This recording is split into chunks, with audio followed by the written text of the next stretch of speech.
like to be in conditions where they don't have all the perks that go with staying there. And Mauritania is an extremely difficult environment to stay in. And like Suleiman Yang, Dr. Suleiman Yang says, you know, thank God for the malaria mosquito, because it really helped the West Africans out a lot against these Europeans that came. Now, wherever you see the Europeans went, you will see a dismantling of the traditional Islamic education. Wherever you see them go, you will see this. Now, what's fascinating to me, I do not in any way think that Mauritania is the end-all of Islamic education. I think there are a lot of things lacking there. I really do. But, unlike other places, they have not thrown the baby out with the bathwater. You see? I mean, there's bathwater there that needs to get thrown out. But the baby's still there as well. If you go to many other Muslim countries now, it all got chucked out. And this was a gross error by the Muslims, and they were tricked. And if you study it, I advise you to read a book called Social Reform in Syria, because it explains how the Western people literally changed the whole understanding of the Syrian culture about the place of traditional knowledge in their societies. And it took engineering and medicine and placed them on as the highest things, and Sharia became something that was really insignificant, of another era, something that we need to get beyond. In fact, this is the very thing that's held you back, and that's why you conquered us. And that is a lie. We were not conquered because of traditional education. We were conquered in spite of traditional education, and we have to recognize that. We were conquered in spite of traditional education. And if you don't believe that, you have to question yourself as to why they dismantled our universities one by one until the last one fell in 1938 in southern Morocco, in Marrakesh.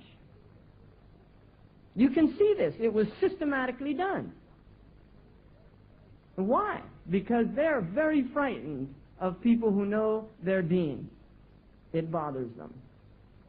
Now, just to look a little bit about the irony, really, of all of this, is that the Western university system is literally stolen without any credit from the Islamic system of training individuals. And these studies have been done extensively by several Orientalists of the later periods. The early Orientalists admitted there was some influence. They did not want to admit the extent of the influence, because it's very unnerving when you're attacking a people, calling them backward and barbaric, and then having to admit that, in fact, the reason that you have become civilized and humanized is those very people.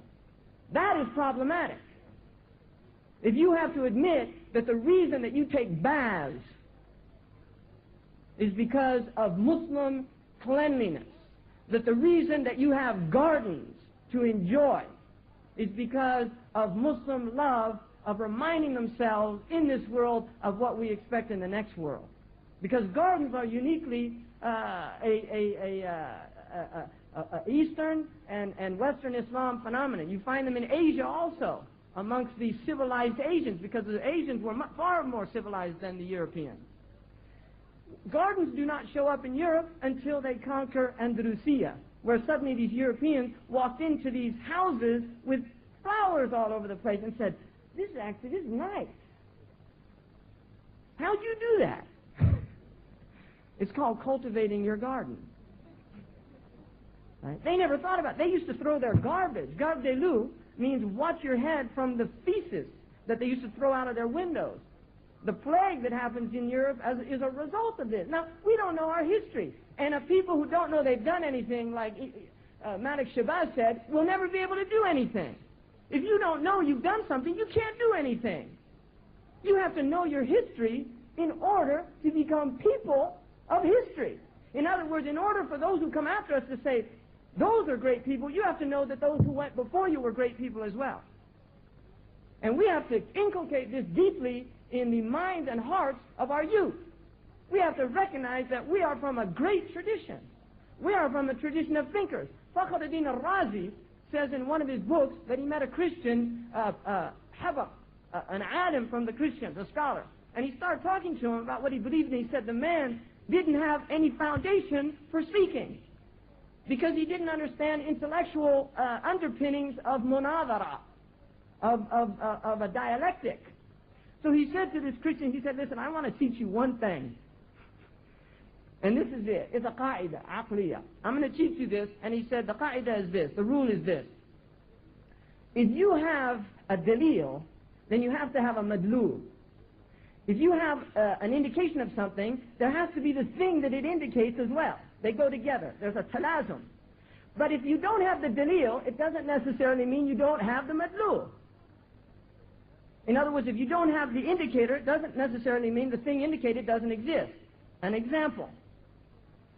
The world indicates Allah subhanahu wa ta'ala. If there isn't a world, that doesn't mean there's not Allah subhanahu wa ta'ala, because Allah was before there was a world. So he explained this to this man, and he said, عَصُرَ عَلَيْهِ كَثِيرًا فَلَمْ أَزَلْ مَعَهُ حَتَّى فَهِمَهُ. He found this very difficult to comprehend. So I really worked on him until he finally got it. And at the point he got it, I said to him, let me ask you something. Why do you say Jesus is God? He said, because أحيا الموتى. He brought the dead to life. And he said, oh, so that's your dalil that Isa is God. The madlul is that he's God because the dalil, he brought things to life that were dead. And he said, yes. And he said, well, that means then that you have to say Musa is a God also, because Musa threw down a staff that was an inanimate object, and it became a living snake. And he said, no, we don't say that. He said, well, why not? Didn't you agree with me that this is a sound intellectual principle? And he said, well, I'm getting confused here. فَبُهِتَ الَّذِي كَفَرَ. That's what he says. Imam Fakhr says, بُهِتَ الَّذِي كَفَرَ. He became, because he won him over. And all at that point, he just has what's called juhud. He has juhud. He can, now at that point, he'll reject it, but he knows it's true. You see, this is juhud, and this is the essence of kufr. Now, Imam Sanusi, commentating on this story, says, the Christians really have the most difficult time understanding things. So how is it that these people who couldn't understand something, and he was one of their scholars, how is it now that they are teaching fuzzy logic, that they teach you Boolean logic, that they teach you these aqliyats? How is it that they've learned these sciences? Well, if you study how it is, they got it through interaction with the Muslims. Roger Bacon, who was teaching in England, used to wear a Saracen robe and a turban and was accused by the Church of England of apostasy because he was teaching that the Muslims actually had important things that we should learn.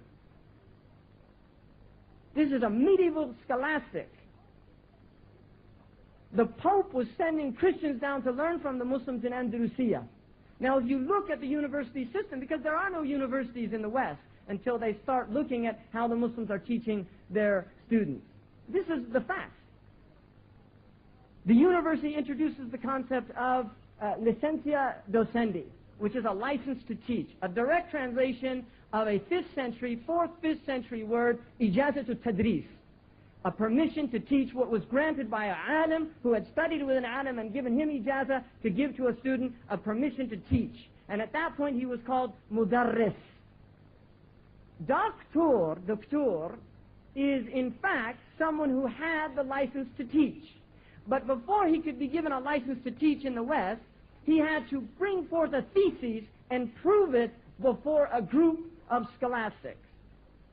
Now, where did they get that? Before somebody would get a license to teach amongst the Muslims at Al-Azhar, at the Qarawiyyin, at other places, he had to sit before a group of scholars, and he would be asked questions, he would give a fatwa, and he would have to defend the fatwa. And if he couldn't defend it, he would not get an ijazah to teach, because he was not considered of a level in which he could teach people.